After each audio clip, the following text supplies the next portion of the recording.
Well, hello friends. So welcome to this video.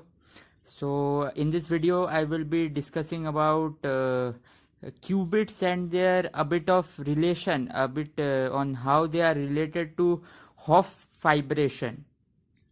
So before that, let's take a look at what is this. What does this mean, Hopf vibration? So you see, I will be very what to say. I won't be very rigorous in this. So the point is, there is a mathematical term called a bundle. So a bundle is it's such a tuple. It's a tuple such that what does this mean? So you have E, you have a map pi, and you have a M. So these E and M's are different manifold of different dimensions.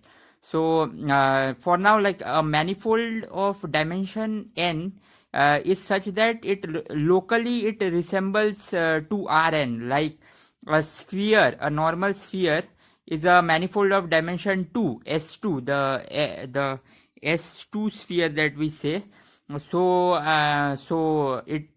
normally if you look at the sphere, if you stand at the sphere and look locally, you will see that it is it's like a plane.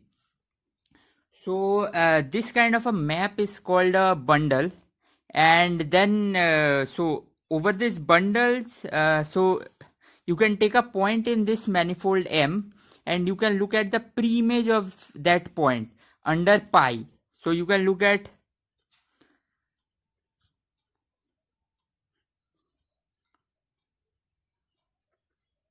look at this point, and this will not necessarily be a unique point. It will be a set. Okay, it will be a set, and this collection of set here is called fiber. It's called fiber. So let's take a quick example. Like it will be intuitively, if you see, so you have a cylinder. So you have a cylinder here, and it extends both direction to infinity, plus infinity and minus infinity. And you take, suppose, this circle. Okay, and now what you do, you say every line, every point, like this entire line that you see in the cylinder, you map it to this point on the circle. Like this you do it for each and every line that you see. So entire surface, all the point in the surface of the cylinder will get mapped easily to this circle. Like this, any point you pick, you will have a line passing through it, and that entire line under the map pi will go to a circle. Okay, so basically it's a map from the cylinder. So from cylinder, which is locally, it is a two-dimensional manifold, to a circle. So it is S1. It's a one-dimensional manifold. This map, such that you take, now you see, now you consider that circle. Now you pick up a point. You suppose you pick up this point, and then you take the pre-image. You see, you will create entire real line. Okay, so the entire real line will be created. So this is the fiber F. This is the fiber. Like that you have a lot of fibers. So everywhere you have fibers like this. So this is the intuition of what is a fiber. So why is this important in the case of study of qubits? It's rather a beautiful fact that you see, now you think of a qubit. It's alpha 0 plus beta times 1. Okay. Yeah. So these both are orthonormal bases, such that mod alpha square plus mod beta square is 1. This is an equation. This is an equation of a sphere S3. I discussed it in previous video also. So why is this like that? Because you see, alpha being a complex number has two indices. I mean, it has two, like something plus I times something. This also has like that. So there are four numbers connected by one this normalization condition. If you think of it, it becomes a sphere of dimension 3 embedded in R4. So this can be embedded in R4, not in R3. Okay. So now you see the point is in this S3 manifold, not the qubits as they exist in projective Hilbert spaces. So you have to take out always a factor of e power I phi, the phase factor. So the point is alpha comma beta is identified as alpha e power I phi, beta e power I phi. If you put these instead of these alpha beta here, if you put these alpha beta here, the state doesn't change. So the final point is this phase factor is what that comes out as a fiber. Because we will see that. So you see, let's quickly construct a map. So you take S3, okay. So that means you are taking alpha and beta, two complex numbers, as I discussed here. Now what you do is you project it to alpha beta inverse complex conjugate. Let's think. So this is completely valid operation. So alpha beta inverse complex conjugate, as they both satisfy this property alpha and beta.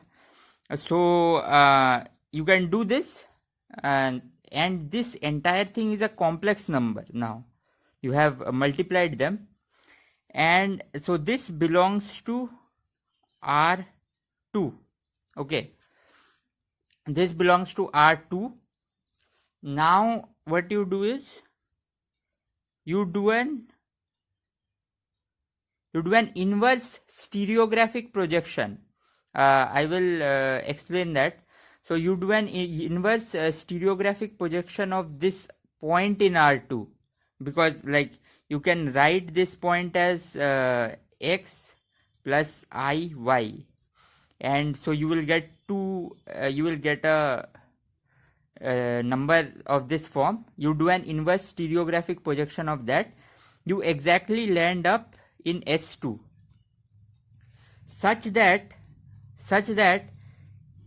this S2 exactly coincides with the a point here, exactly lands up at a point here, such that that point is the psi that we have already related with. I hope it is a bit clear. So the point is, once you land up at a sphere in S2, so you have a sphere in S2, you pick up a point, this point back, you can then ask what is the fiber of this point. Like under the Hopf fibration, this point's fiber is just a line in R3. So I mean, these all points gets mapped to this single point. Then you ask what is the fiber of this point. So you start getting circles like this. You start getting interlocked circles. As you change point, you will be getting great circles. These circles have special properties. Like these circles are the circles that you cut out of a torus. They are non-trivial circles of torus. But anyway, so the point is, the Bloch sphere in itself hides actually the entire Hopf fibration point. This is a very important property. I thought like getting a intuition of this is it's a good thing. Like well, okay. Let's quickly discuss about stereographic projection. I think that will be a good idea. So you take a sphere, you take your north pole 0, 0, 1, and then you shine your light. You shine a light. The light ray penetrates and reaches cuts the xy plane at some point. So this line, let's call it L of t. So L of t is equal to 1 minus t.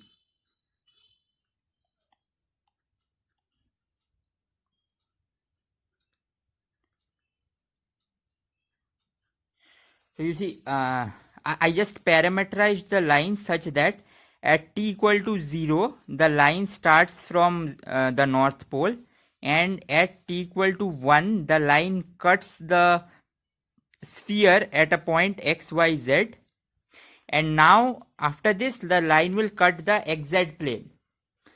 So let's see what's the coordinate when this line finally cuts the xz plane.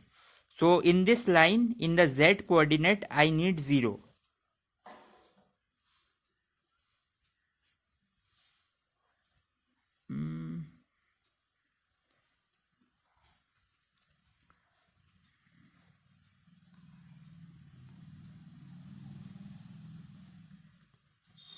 So this means t's of this form.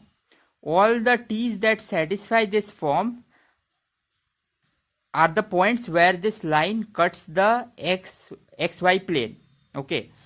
So now you see, now just substitute this back into the L of t line definition.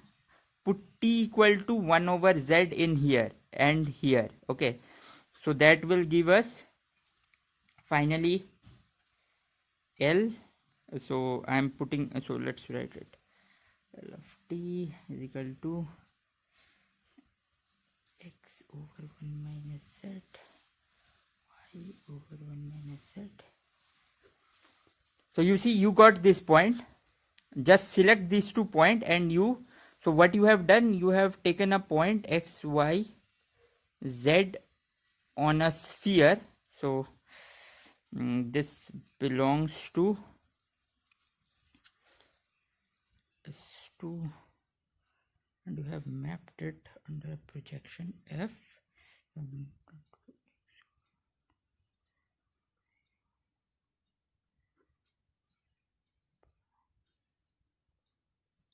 Okay, so you have taken a point in the sphere and you have mapped it to a point in the plane. This is the projection map.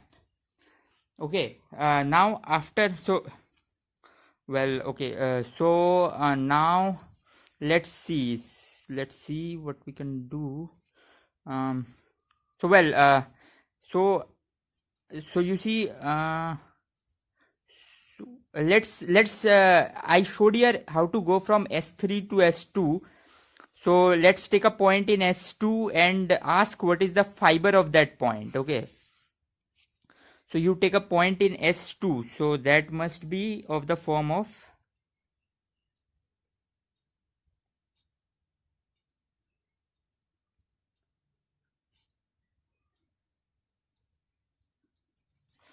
that's a point. You use your stereographic projection, and under the stereographic projection, this point will give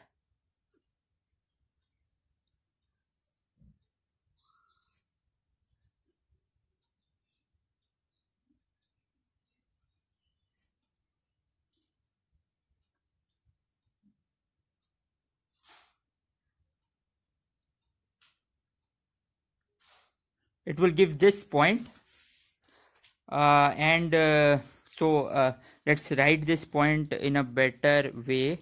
So this point is just rewritten. It is just cot theta by 2 cos phi, and you have cot theta by 2 sin phi.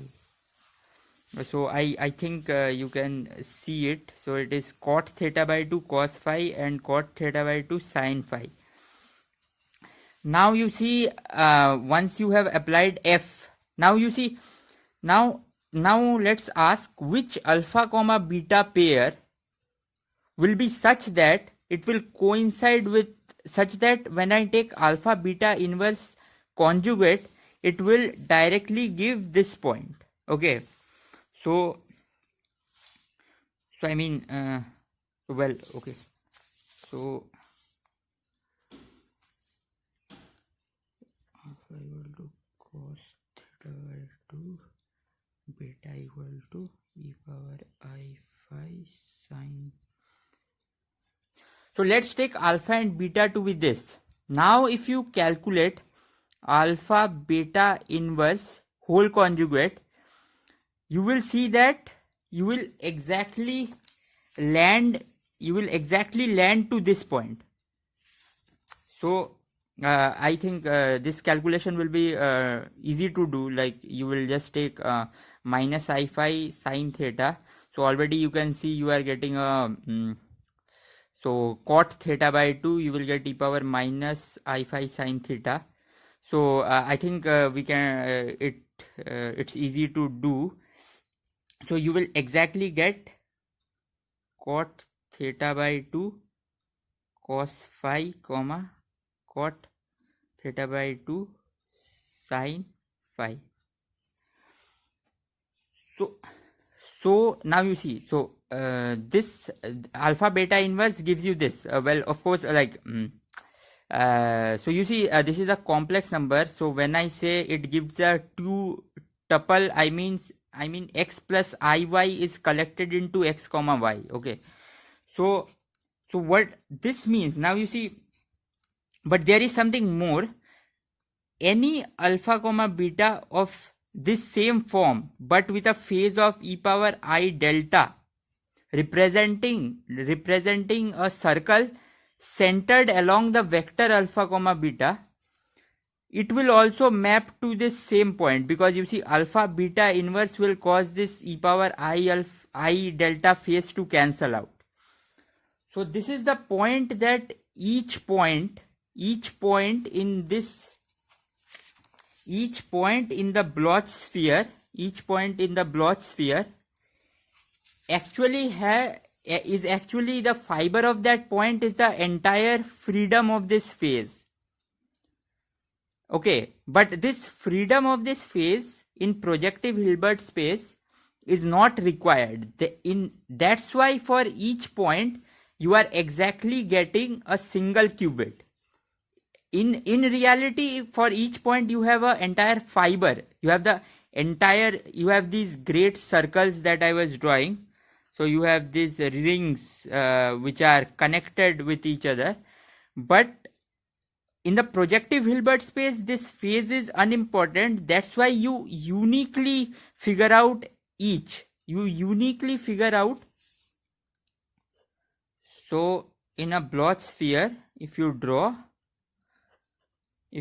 a Bloch sphere and you ask, let me go to this point, and what is a point in S3 such that I don't care about this phase factor, you will get a single point in S3, and that point is the qubit corresponding to this.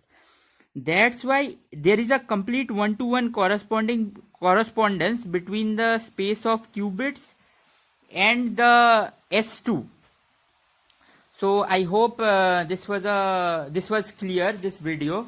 The fiber definition was quite intuitive. It requires really a lot of construction. You require to give your set your topology, then you define your manifold, and then all those things. But anyway, it was almost precise. I hope you enjoyed. Okay, thank you. So let's conclude the video today at this point.